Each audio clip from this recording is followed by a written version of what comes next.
प्रश्न ये है, कोई इंसान उद्धार पाने के बाद पाप में गिर जाता है तो वो नर्क जाएगा क्या? बहुत ही सेंसिटिव क्वेश्चन है, थोड़ा-सा उसको मैं स्टेप बाय स्टेप 3-4 पॉइंट में आंसर करने की कोशिश करता हूँ।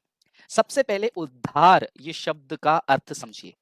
Let's understand the meaning of salvation. Okay, salvation जो है वो हमारे द्वारा मेहनत करके कमाया गया कोई चीज नहीं है। जब हम किसी चीज को मेहनत करके कमाते हैं तो उससे खो सकते हैं। ध्यान से सुनिएगा, मैं कैल्विनिज्म की शिक्षा भी नहीं दूंगा, अर्मेनियनिज्म की शिक्षा भी नहीं दूंगा।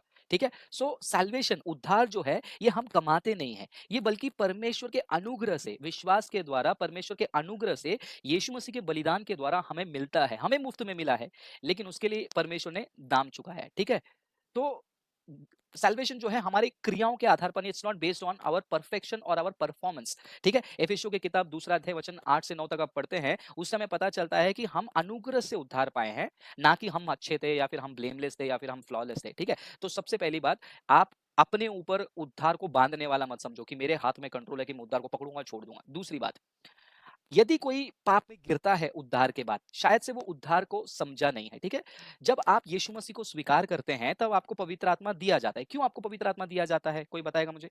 पवित्र आत्मा इसलिए नहीं दिया जाता है ताकि आप 100% परफेक्ट हो जाए। पवित्र आत्मा दिया ही इसलिए गया है ताकि आपका रीजनरेशन हो, आप दिन प्रतिदिन नया व्यक्ति बनो, इसीलिए जो है पवित्र आत्मा हमें दिया गया है। अगर आप रोमियो की किताब 8वां अध्याय पहला वचन सब पढ़कर देखेंगे तो आपको पता चलेगा, और स्पेसिफिकली यूहन्ना की किताब में जब आप पढ़ते हैं तो आपको पता चलेगा कि पवित्र आत्मा जो है हमें मार्गदर्शन करने के लिए मिले हैं। पवित्र आत्मा हमें डांटेंगे, हमें सुधारेंगे, हमें संभालेंगे, हमें करेक्ट करेंगे, जिसके द्वारा हम अपने मार्ग में वापस आ जाएंगे। एक उद्धार पाया हुआ व्यक्ति और एक उद्धार नहीं पाया हुआ व्यक्ति के बीच में अंतर यही है। उद्धार पाया व्यक्ति क्या उद्धार पाने के बाद पाप नहीं करता है? करता है। तो फर्क क्या है? फर्क ये है, इस व्यक्ति का उद्धार हुआ है, जब ये उद्धार के बाद पाप करेगा उसे पता है कि वो पाप कर रहा है, पवित्र आत्मा उसको वो अगुवाई देगा कि तू पाप मत कर। पवित्र आत्मा उसको एनर्जाइज करेगा, उसको एनेबल करेगा, उसको एम्पावर करेगा, उसको ताकत देगा ताकि उस पाप में वो ना गिर पाए, ताकि वो गलत काम में ना गिर पाए। लेकिन ये जो व्यक्ति जिसने उद्धार नहीं पाया है उसका जीवन पाप में ही रहेगा। तो यही फर्क है उद्धार पाने वाले और उद्धार नहीं पाने वाले में। तो सवाल यह है,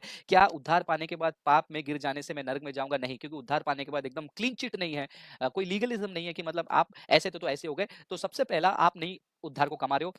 दूसरा, यदि आप गिर रहे हो तो आपको अंडरस्टैंड करना पड़ेगा कि आप एक रीजनरेशन प्रोसेस में हो, और रीजनरेशन प्रोसेस का मतलब क्या होता है कि आप दिन प्रतिदिन नया बनते हो। और जब मैं कह रहा हूं दिन प्रतिदिन नया बन रहे हो, तो इसका मतलब ये नहीं है कि आप 100% एक ही दिन में नया हो जाओगे। आप जो कल थे आज नहीं थे, तो धीरे प्रोसेस है, धीरे धीरे जो है आप इंप्रूवाइज करोगे, धीरे धीरे पवित्र आत्मा के कन्विक्शन से आप आगे बढ़ोगे।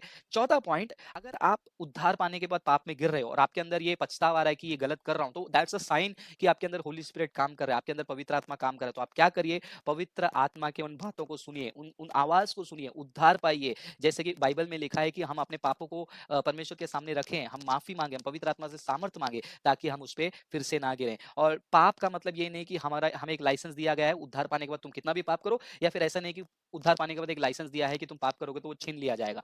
लेकिन लेकिन at the same time Bible में ये भी लिखा है कि कुछ ऐसे पाप है जो मृत्यु की ओर लेकर जाती है और कुछ ऐसे पाप है जो मृत्यु की ओर नहीं लेकर जाते। तो समझिए इनमें फर्क है। इनमें फर्क ये है कि जब पाप को आप एंजॉय करने लग जाते हैं, जब आपके अंदर रिग्रेट नहीं है, जब आप उस पाप को ढूंढ ढूंढ कर करते हैं, तो आपका आत्मा मरना शुरू हो गया है। तो आपको वही अलार्म है, तो आप बैठिए प्रार्थना में और अपने आप को परमेश्वर के हवाले सौंपिए और कहिए कि हे प्रभु मुझे इस पाप से बचा। तो क्या पाप करने से मैं तुरंत नरक में चले जाऊंगा? नहीं, ये एक प्रोसेस है। अगर आप फिरौन के हृदय जैसे हो गए, क्योंकि बाइबल में भी लिखा है, रोमियो की पुस्तक में भी, कि परमेश्वर ने उनको उनके मर्जी के अनुसार सौंप दिया। और ये बहुत ही भयानक है, अगर परमेश्वर आपको आपके मर्जी के अनुसार सौंप देंगे तो फिर तो भैया नरक जाना कंफर्म है। तो आई होप ये बात आपको बहुत ही सिंपल और सरल भाषा में मैं समझा पाया हूं।